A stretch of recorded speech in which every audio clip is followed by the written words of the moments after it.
bienvenidos a Expediente INACIPE. El Instituto Nacional de Ciencias Penales agradece al Canal Judicial este espacio para hablar de los temas más relevantes en materia de ciencias penales. El día de hoy hablaremos de la justicia para adolescentes, pero con una visión antropológica. Y para hablarnos de este tema nos acompaña la doctora Guadalupe Irene Juárez Ortiz, quien es profesora investigadora del Instituto Nacional de Ciencias Penales. Bienvenida, Irene, felicidades por tu nombramiento como investigadora en el INACIPE recientemente. Gracias, Liz. Si te parece bien, me gustaría que me platicaras qué significa una visión antropológica del sistema de justicia para adolescentes. Muchas veces hemos hablado aquí, ya previamente, del sistema de justicia penal para adolescentes, pero ¿cuál es la visión que tú le das a esta investigación? Porque nos vas a hablar de resultados de una investigación que tú realizaste. Sí. Bueno, me gustaría empezar señalando que la visión antropológica de la cual estaremos hablando en este momento es la que surge a partir de la antropología del derecho como una subdisciplina de la antropología en general, la antropología social. Y bueno, la antropología del derecho está enfocada en conocer el derecho estatal desde un enfoque sociocultural. Es decir, nos centramos principalmente en la relación que tiene el derecho con la sociedad a partir de la cultura, en un contexto histórico y político, económico en específico, y lo que nos interesa es justamente comprender para qué sirve, para qué usan el derecho los ciudadanos, las autoridades, cómo se está aplicando ese derecho y cuáles son los resultados que produce para los sujetos que están interviniendo en un proceso penal. En este caso. Es muy interesante, ¿no? Porque es el ver cómo impacta o cómo ha impactado el sistema de justicia para adolescentes en la sociedad. Quisiera que nos hablaras en el documento que hago referencia, que es un artículo y es parte de tu tesis doctoral, hablas de 3 reformas importantes en materia de justicia para adolescentes. ¿Nos podrías platicar de cuáles son y por qué y cuál es su importancia en el actual sistema de justicia para adolescentes? Claro, la primera fue la del 2005 al artículo 18, que a partir de la cual se introduce el Sistema Integral de Justicia para Adolescentes. Posteriormente, el 2008 fue la reforma del artículo 20, que implementa el sistema penal acusatorio oral, y finalmente la de 2011 que implementa los derechos humanos. Todo este conjunto de reformas permiten que actualmente estamos hablando justamente del Sistema Integral de Justicia para Adolescentes, pero que marcan toda una nueva relación, al menos en términos formales, que es parte de los resultados de la investigación, del Estado mexicano con los adolescentes que por alguna circunstancia han transgredido la ley penal. Y esto establece una gran diferencia con el modelo anterior, justamente porque en el modelo tutelar, pues los adolescentes estaban en otra figura, que era como menores infractores. Y el aporte que la antropología del derecho puede hacer desde este punto de vista es justamente recuperar la voz de estos jóvenes, pero situándolos desde una trayectoria histórica en esta relación con el Estado mexicano y sobre todo comprender qué significa para ellos estar en estos procesos penales y cómo pueden estar, cómo lo están experimentando y para ellos cuáles son los resultados más allá de estar o no presentando una sentencia o teniendo que cumplir una ejecución de medida. Antes de seguir avanzando en el tema, me gustaría que me platicaras cómo es que decides abordar el tema de justicia para adolescentes y cuál fue la metodología que utilizaste para tu investigación. Porque, bueno, a lo largo del programa hablaremos de los resultados y de cuál es la información que obtuviste y que pudiste generar. Pero, ¿cuál fue la metodología y por qué tocar el tema de justicia para adolescentes? Pues, inicialmente cuando yo empecé el doctorado, lo que me interesaba era justamente comprender cómo iba a estar la implementación del sistema penal acusatorio, que marcaba, como sabes, pues toda una gran diferencia con el modelo mixto que teníamos anteriormente, pero avanzando un poco en la investigación, me di cuenta que donde se tenía un mayor avance era justamente en el sistema de adolescentes, así que pues partí con... Bueno, la primera reforma que me hacía referencia es previa a la reforma del sistema de justicia penal, ¿no? Sí, con estas ideas justamente me fui a Querétaro a hacer mi trabajo de campo. Y yo llevaba una imagen a partir de lo que decía la bibliografía acerca de que en este nuevo sistema penal acusatorio para adolescentes, pues me iba a encontrar con jóvenes pues defendiéndose, hablando directamente con los jueces, tratando de dar una defensa, explicar el contexto. Y pues cuando yo llegué allá me di cuenta que justamente esto era lo que no estaba pasando. Y empecé a preguntarme por qué. La metodología que yo utilicé es la de la antropología del derecho, evidentemente, que consiste en hacer trabajo de campo, es decir, hacer etnografía de las audiencias, implica el estar ahí, que es parte del quehacer del antropólogo, que para comprender el conjunto de significados. Entonces, hablamos con las autoridades encargadas, con los usuarios del derecho, en este caso los adolescentes, sus familias, sus víctimas, y con los operadores del sistema, tanto los secretarios del juzgado, los jueces, magistrados, la policía, los fiscales, los defensores, para tratar de comprender cómo lo están viendo cada uno desde su punto de vista, desde su función dentro del sistema, desde su trayectoria, desde su visión como institución, y pues hacemos como este cruce. Entonces, ¿por qué fue en Querétaro? Pues me pareció que es uno de los estados que muestra un avance interesante en el tema. También porque, y esto es muy importante y también quisiera aprovechar este espacio para señalarlo, ha sido uno de los estados que más me ha permitido hacer investigación en sede judicial, que muchas veces pues algunas autoridades pues ven con cierta sospecha o bueno, no les gusta mucho que esté gente externa, pero el estado de Querétaro ha sido ha sido el estado que me ha permitido hacer esto, igual que el estado de Morelos, y las autoridades a través de todo un procedimiento pues vieron que era pertinente para el tema también contar con esta visión desde las ciencias sociales de lo que está sucediendo en Querétaro. Y bueno, continuando con la metodología utilizada, pues parte de las herramientas también es la revisión de expedientes en su momento, que ahora son las carpetas judiciales, las videograbaciones judiciales y, insisto, el estar ahí, ¿no? El tener este diálogo cara a cara, pero no nada más como a partir de una entrevista, sino el estar ahí consecutivamente. De hecho, fue un año de trabajo, prácticamente todos los días estar ahí en los juzgados, porque se adquiere otra dimensión de la dinámica social cuando uno ya logra estar un cierto tiempo. Digamos, en su momento, al inicio de la antropología, los antropólogos viajaban a las islas exóticas para vivir con los pueblos que consideraban exóticos y primitivos y para aprender a hablar su lengua, su idioma, comprender sus rituales y estando ahí, de manera de lograr una aceptación, si se puede decir así, de la comunidad para integrarse a la observación participante, como se le denomina. Y bueno, en términos metodológicos, yo apliqué lo que es una visión o una perspectiva de la antropología que es muy brasileña.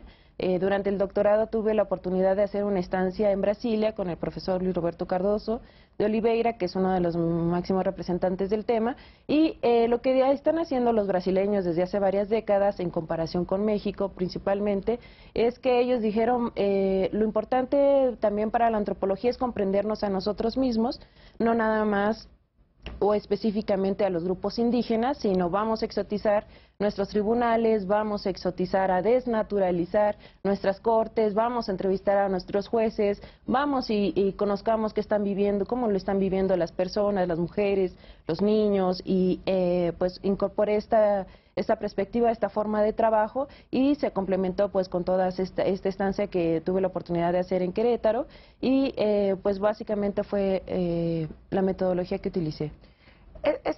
Quise acentuar en este tema porque quiero que la audiencia sepa de dónde salieron estas ideas, ¿no? Y estas pues respuestas a lo que está pasando con el sistema de justicia para adolescentes. Quisiera que en tu documento hablas de dos grandes cambios en el sistema de justicia penal que me acabas de mencionar.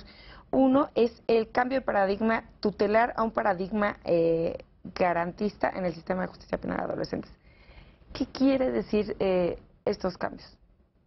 Pues, como te comentaba, en el modelo anterior, que está reconocido como un modelo que oscilaba entre lo asistencial y pues se puede decir lo penal, en la medida en que no permitía a los jóvenes que en ese momento se consideraban infractores, pues una defensa, ¿no? Era un procedimiento administrativo, por lo tanto, además se consideraba que eran inimputables, que no tenían responsabilidad penal, por lo tanto no necesitaban una defensa, un debido proceso, y pues esto al final del día se traducía en una serie de arbitrariedades, discrecionalidades al momento de trabajar con estos jóvenes. Y bueno, cabe hacer mención de que venimos de toda una trayectoria histórica donde el Estado mexicano ha sido, me parece, así lo demuestran además las investigaciones, por ejemplo, de Elena Saola, toda una trayectoria de abusos del Estado mexicano,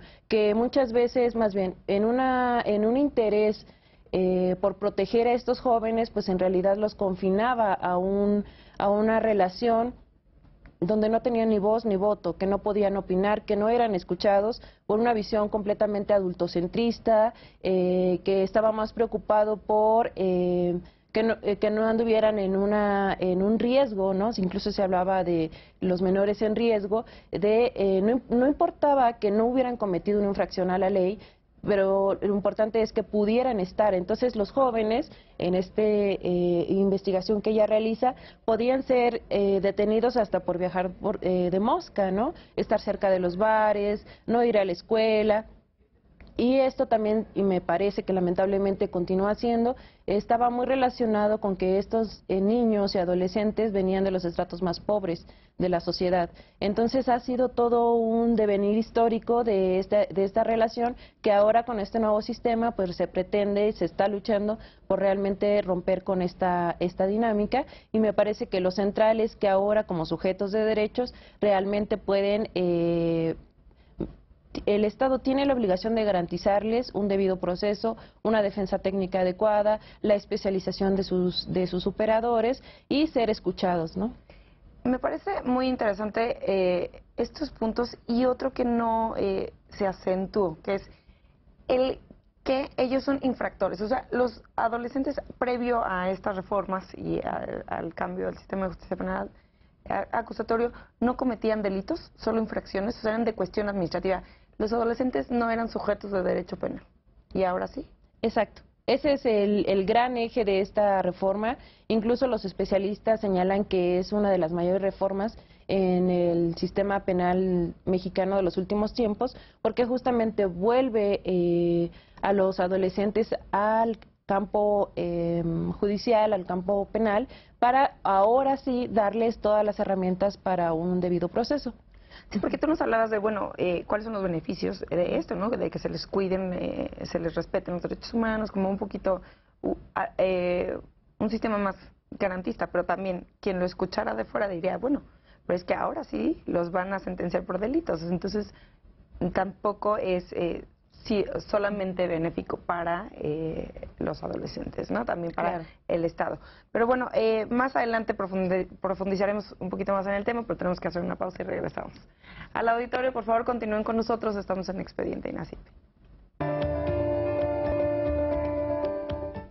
Gracias por continuar con nosotros en Expediente INACIPE. Les comento que pueden estar en contacto con nosotros a través de las redes sociales del canal judicial y también en nuestro Twitter, que es @expediente_. Los invitamos a seguirnos y darnos sus comentarios y sugerencias acerca de los programas, en especial del día de hoy, que habla de una justicia para adolescentes y una visión antropológica. Es una visión antropológica.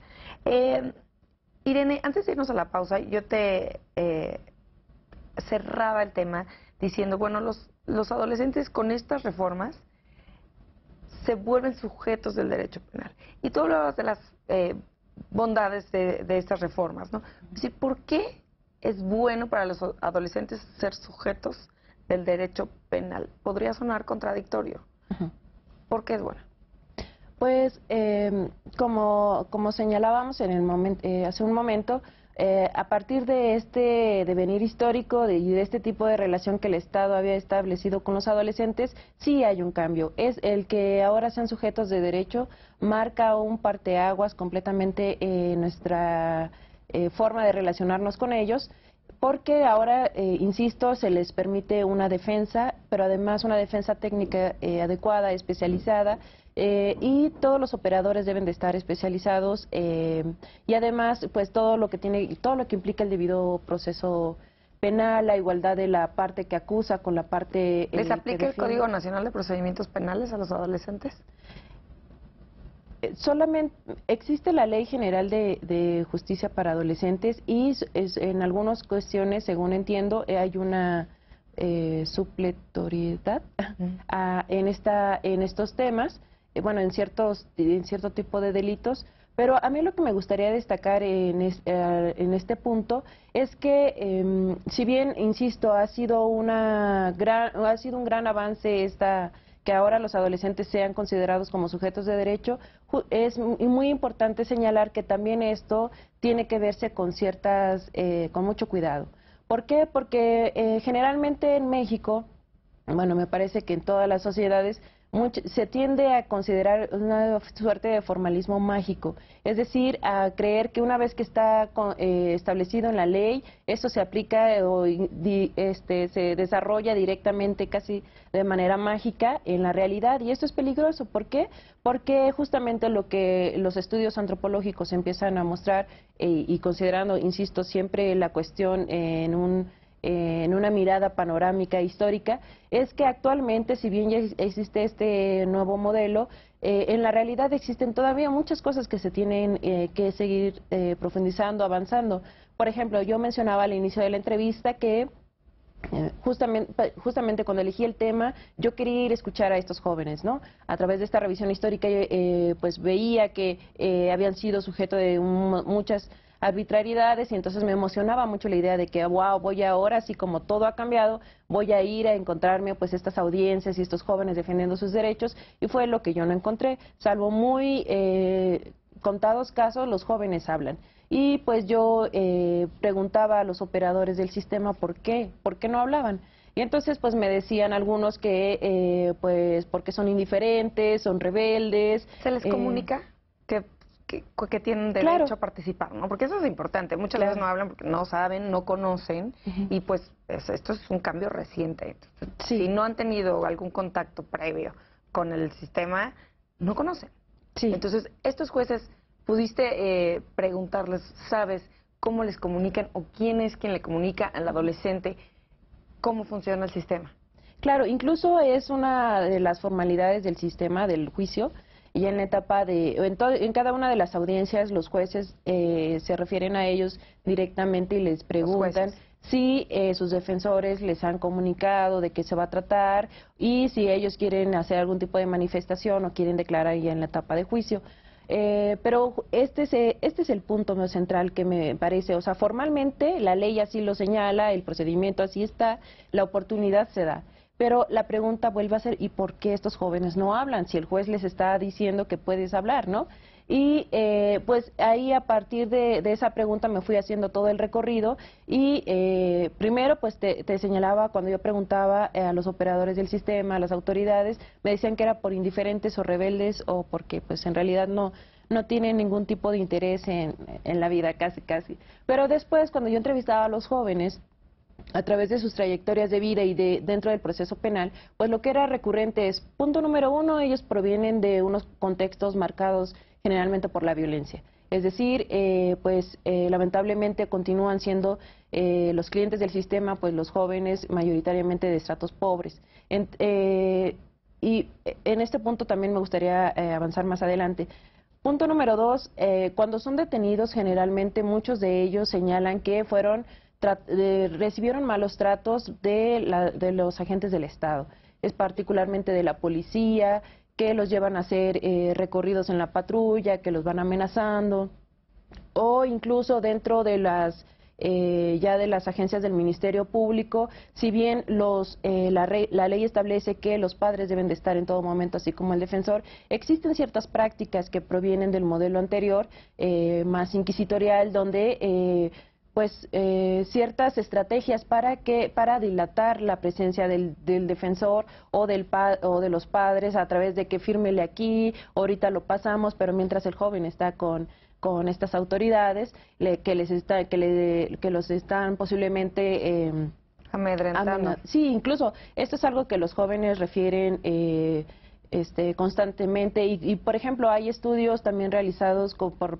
ejemplo, de la Comisión Nacional de Derechos Humanos a través el informe especial sobre adolescentes que establecen esto. Más de la mitad de los jóvenes dijeron haber sido objetos de este tipo de abusos. Ahora, ya al momento, a esto también hay que considerar que pasan un tiempo aislados o ya cuando durante la etapa de investigación los jóvenes están en el centro de internamiento, es decir, están viviendo... ¿Siempre? En los casos que así lo señala la ley, por ejemplo, cuando Porque son delitos... digo, en el caso de adultos, pues tienen la Claro. opción de pasar en libertad todos los procesos, ¿no? Sí. Y en el caso de adolescentes, hay en los dos casos, opciones. claro, en los casos que así se señala por el tipo de delito, que si existen condiciones de que el adolescente pueda en algún momento, pues, buscar la manera de no presentarse y todo esto. Igual que en el sistema de adultos. Claro, y aquí también es importante señalar que sí existe en algunos estados, lamentablemente no en todos, cierta motivación, cierta prioridad de las autoridades para que la mayoría de los adolescentes no estén dentro de los centros de internamiento, pero me parece que en términos globales sigue siendo como una práctica bastante recurrente. Y bueno, habría que considerar también la violencia de dónde vienen, que no son tomados en cuenta generalmente en sus hogares, que no son tomados en cuenta, que ya no están incluso dentro de las instituciones de educación, es decir, no están integrados a la sociedad. Después, o cuando son detenidos, son violentados, después están en el internamiento y finalmente están dentro de un procedimiento del Estado, que si a uno como adultos nos impacta, tan solo para ir a investigarlo, para ellos más, ¿no? Y a esto también habría que considerar, pues, que los jóvenes, por sus mismas características en esta etapa de la vida, también pierden el interés fácilmente, su atención, ¿no? Y, claro, aunque las autoridades, principalmente los jueces, hacen todo un verdadero esfuerzo por traducir los grandes términos jurídicos. Es complicado. Es complicado. Y muchas veces, incluso... las mismas autoridades no se entienden con la terminología, muchas veces tienen que preguntar, ¿lo que usted me está diciendo es esto? Claro, y ahora cuánto más un adolescente que está expuesto a este conjunto de circunstancias. Entonces me parece que esto es importante. Hay otro tema muy importante que va relacionado con lo que me estás platicando, que descubriste. O sea, los adolescentes que llegan a tomar la palabra, ¿tienen credibilidad? Porque hay dos ejemplos que mencionas, que en uno el adolescente dice, no, pues es que el policía me cacheteó, ¿no? ¿Y qué es lo que pasa con esto? Cuando ya tienen la iniciativa de tomar la palabra y participar en el... Y otro caso que mencionas en que dice, bueno, sí, yo maté a tal persona, pero es que yo había sido víctima de abuso sexual de esa persona por años, ¿no? Claro. Y que eso no se ha tomado en cuenta. ¿Qué es lo que sucede? ¿Cómo responden las autoridades? ¿De qué les sirve tener la palabra al adolescente de la forma en la que reaccionan las autoridades? Pues me parece que aquí es el punto donde uno puede apreciar que en realidad la relación no ha cambiado en la sustancia. En la forma sí, en el ritual jurídico, la ley, incluso en los establecimientos, en términos en el campo judicial, pero no así en esta relación que sigue siendo profundamente adultocéntrica. ¿A qué me refiero? A que las autoridades tienen toda esta tendencia a considerar que, punto número uno, el adolescente miente, ¿no?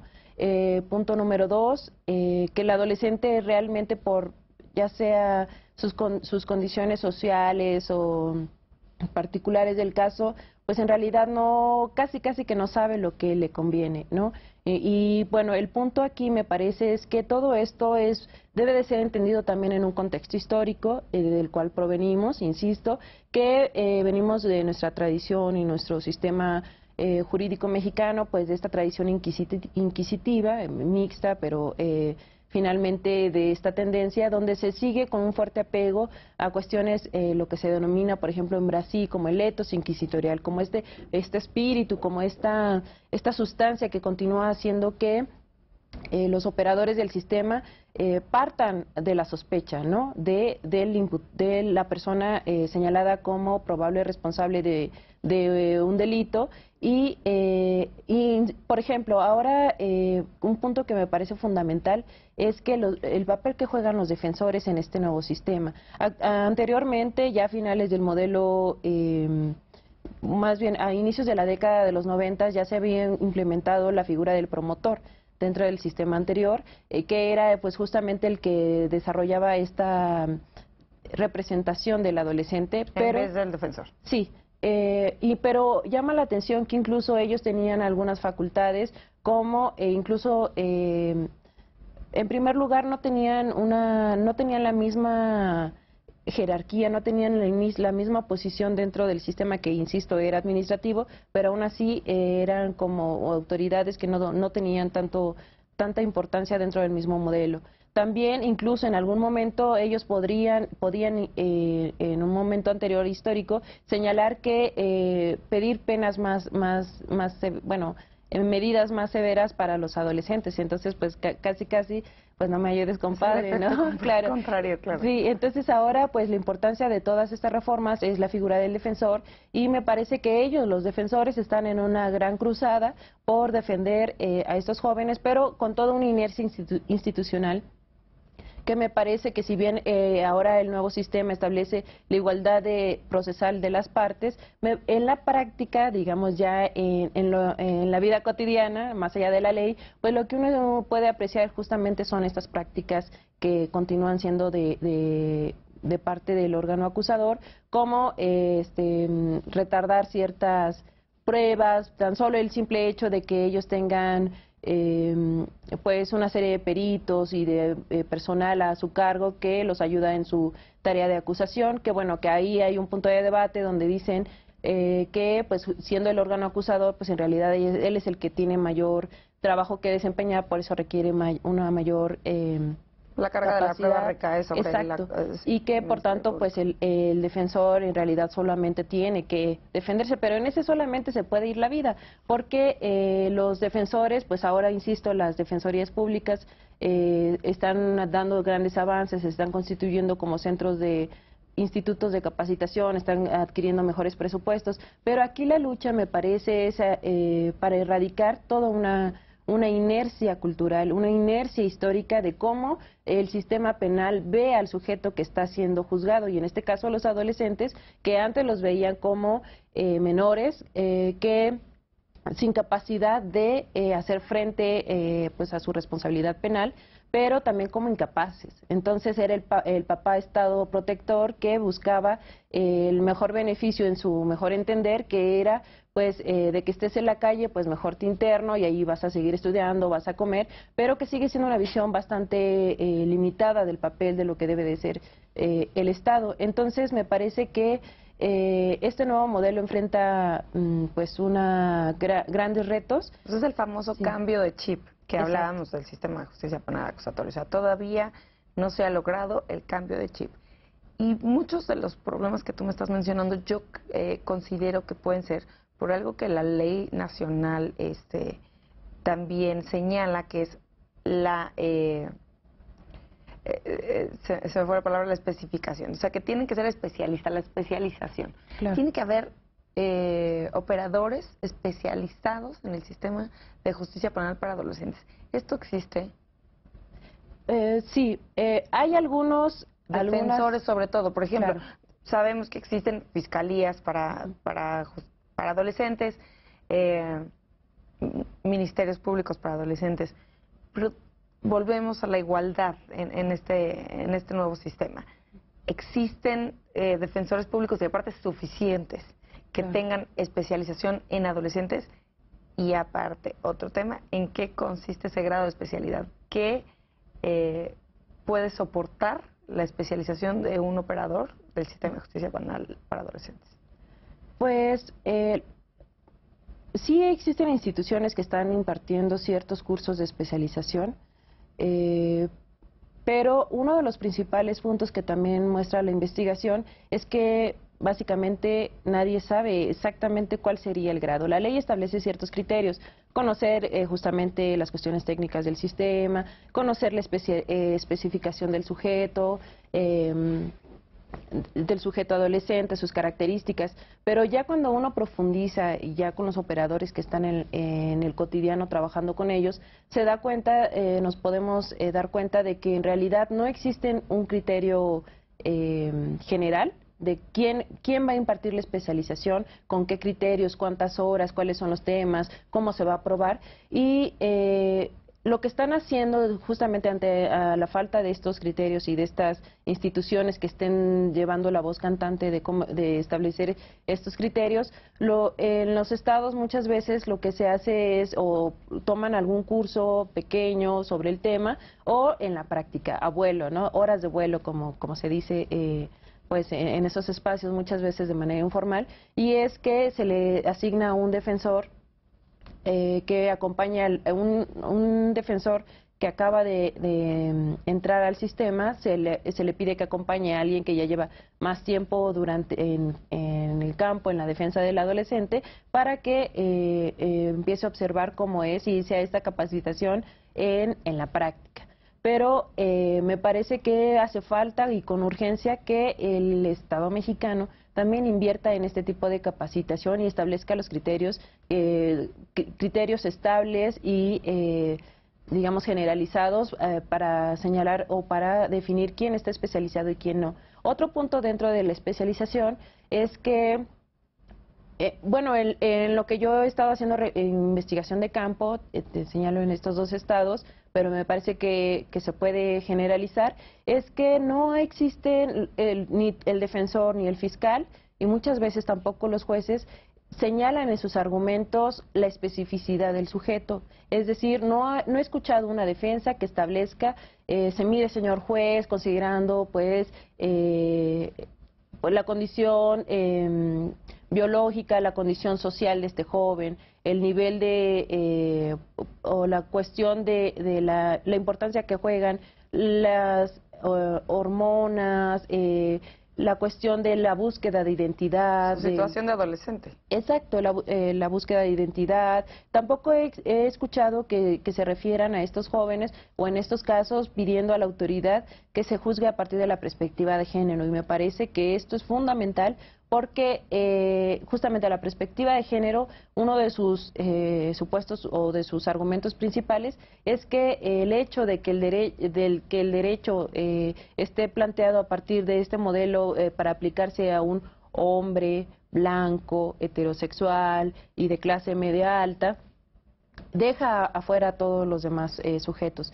Insisto, la reforma para la justicia para adolescentes está marcando un parteaguas, pero me parece que todos estos pequeños y grandes, importantes conceptos se siguen perdiendo en la práctica.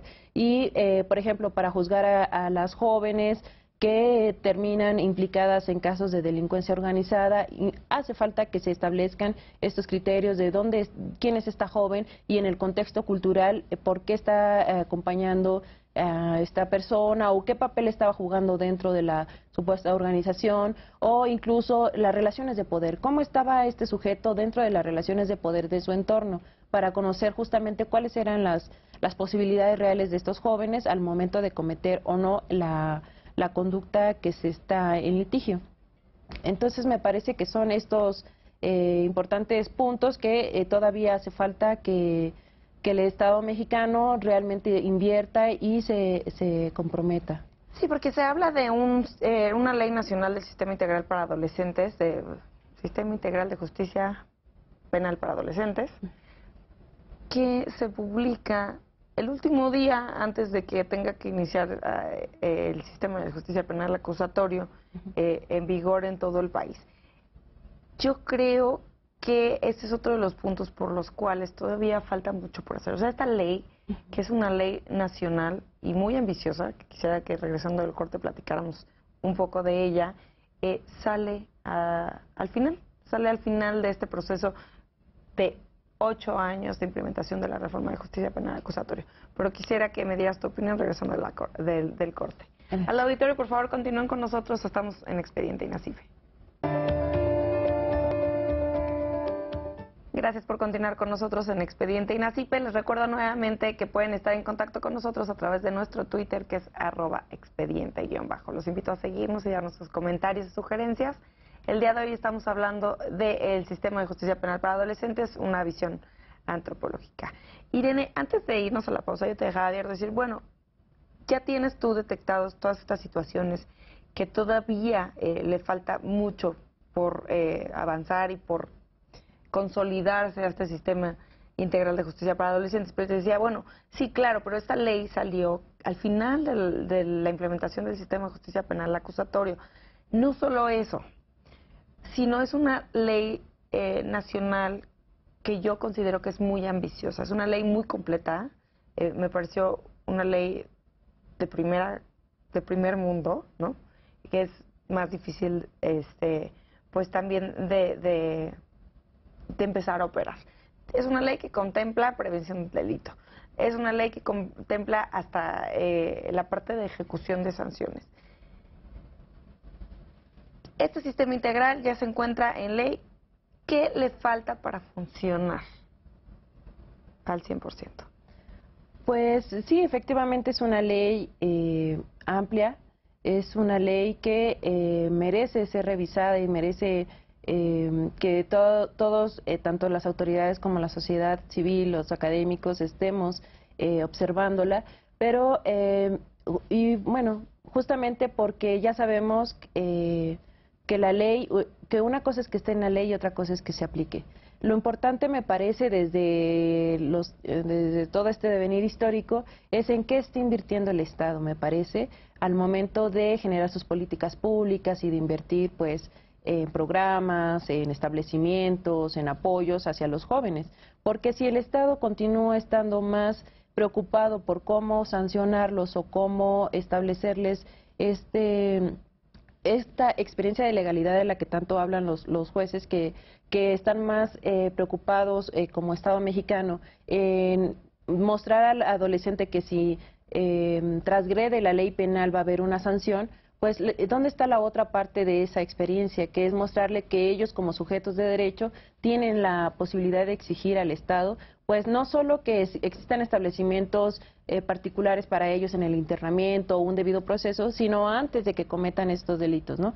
Entonces, por ejemplo, esta ley que señalas, pues efectivamente tiene un apartado sobre prevención del delito, pero es la última parte de esta ley y además lo que vemos es que justamente esto, el Estado está más preocupado por implementar la cuestión penal, bueno, que es parte de sus obligaciones y que, insisto, es un gran avance, pero no así en la inversión de que existan estos programas generalizados para que estos jóvenes realmente tengan oportunidades antes de cometer este tipo de delitos, porque cuando uno platica con estos jóvenes, que insisto, son la mayoría de los jóvenes que están en estos centros de internamiento, pues su trayectoria como sujetos es muy marcada. No pueden ir a la escuela porque no tienen recursos, sus padres cuando se les pregunta dónde están, pues están trabajando la mayoría de ellos, ¿no?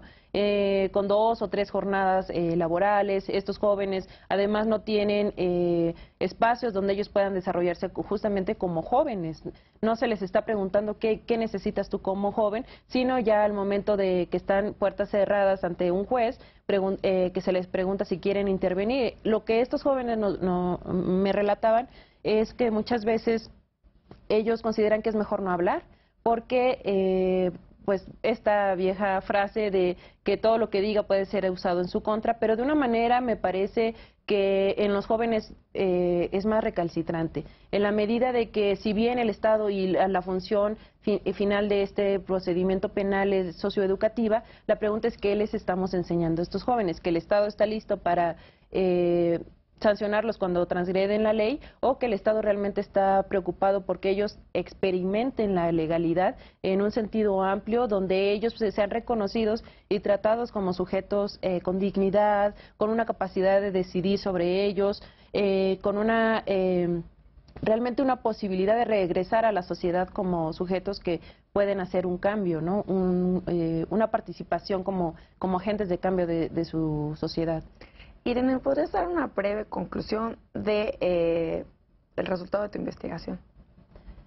Pues, claro, me parece que lo que la antropología puede aportar en estos espacios, no solo en la justicia para adolescentes, sino en términos generales, es que el estar ahí te permite comprender que la ley todavía está muy lejos de lo que los sujetos viven en la realidad y que es necesario que el Estado mexicano realmente haga un esfuerzo de capacitación de sus operadores, pero también de establecer criterios para que los adolescentes realmente sean escuchados. Y me refiero, por ejemplo, cuando los jóvenes en las audiencias que se atreven a hablar señalan ante el juez que pues el policía los maltrató, los amenazó y no existen bueno, en la práctica sí existe el mecanismo para que esto se cumpla pues una sanción, pero en la práctica no está sucediendo, nada más generalmente se calla al adolescente señalando así como alguna otra manifestación que quieras hacer, pero pues por fin me decido hablar y me salen con este tipo de respuestas, pues es muy impactante para estos jóvenes y realmente no les está mostrando que ellos también son sujetos que son importantes más allá de la sanción o del delito, sino sujetos con dignidad que al menos, claro, y que si el Estado te está montando todo un procedimiento, un juicio, pues por lo menos que te escuche con esta calidad y que, insisto, me parece que las autoridades están haciendo un esfuerzo porque realmente así sea así, pero todavía falta y entonces pues la antropología del derecho puede aportar algunos elementos para esperar y trabajar para que así sea. Irene, aprovechando que estás aquí, quisiera que me hablaras de otro tema, que es, tú eres presidenta del Comité Internacional y coordinadora de la sección México del Foro Latinoamericano de Antropología del Derecho. ¿Qué es este foro y cuál es la labor que desempeña? El Foro Latinoamericano de Antropología del Derecho, FLAD por sus siglas, pues es una red de investigadores y estudiantes latinoamericanos. Ahorita estamos en México, Brasil y Argentina y nos dedicamos justamente pues a conectar a toda esta gente que está preocupada por el derecho estatal y estamos formando un banco de datos internacional con todas estas investigaciones, formando una biblioteca que sea abierta al público y empezando a generar pues proyectos. Por ejemplo, tenemos en puerta un proyecto sobre herramientas periciales para científicos sociales, es decir, tú como científico social, ¿qué puedes hacer frente a si te llaman como especialista en un tema? También estamos formando cuadros con nuestros tesistas para impulsar que se preocupen por estudiar estas instancias del Estado y también estamos en la constante coordinación de eventos, congresos, en la participación y, bueno, en México nos vamos a constituir como una asociación civil para poder ofertar capacitación desde un enfoque sociocultural del derecho, insisto, y nuestra finalidad es que los jóvenes investigadores y no tan jóvenes, pero que ya llevan todo un camino recorrido y muchas aportaciones a la ciencia desde su quehacer sociocultural, pues estemos concentrados en un equipo, en un gran equipo México, Brasil y Argentina, con miras a que los próximos años se vayan incorporando más países latinoamericanos para hacer estudios también comparativos. Es decir, la justicia para adolescentes, cómo se está desarrollando en Brasil, cómo se está desarrollando en Argentina, en Colombia, cuáles son los problemas de los defensores, cuáles son los problemas de los movimientos sociales, la desaparición forzada, cómo se vive en contextos de dictadura, o cómo se vivió, cómo se está viviendo ahora. Es decir, pues reunir estos trabajos, estos colegas y a partir de este trabajo en conjunto poder desarrollar pues investigaciones colectivas. ¿Son temáticas solamente de derecho penal?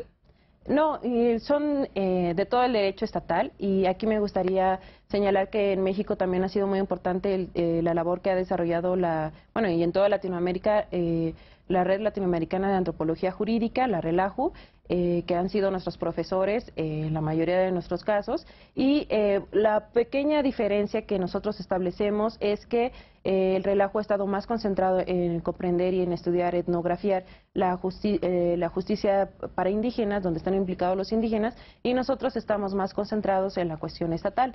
Entonces, bueno, ahí hay muchos debates y todo.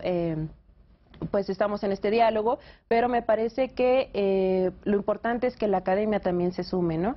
Y que nos unamos como académicos para tan solo tener en un mismo banco de datos donde están estas estos resultados de investigación, pero también establecer diálogos constantes para poder ver, comparar nuestra realidad sociocultural y ver cómo existen ciertas tendencias, no importa en qué país estés, el derecho penal sigue siendo, por ejemplo, para los pobres, o que existe esta exclusión discursiva de la que habla Cardoso de Oliveira, de que el Estado parece tiene una constante incapacidad de escuchar al sujeto que está procesando como un sujeto pleno, como un sujeto, insisto, con dignidad y con una capacidad de agencia, ¿no?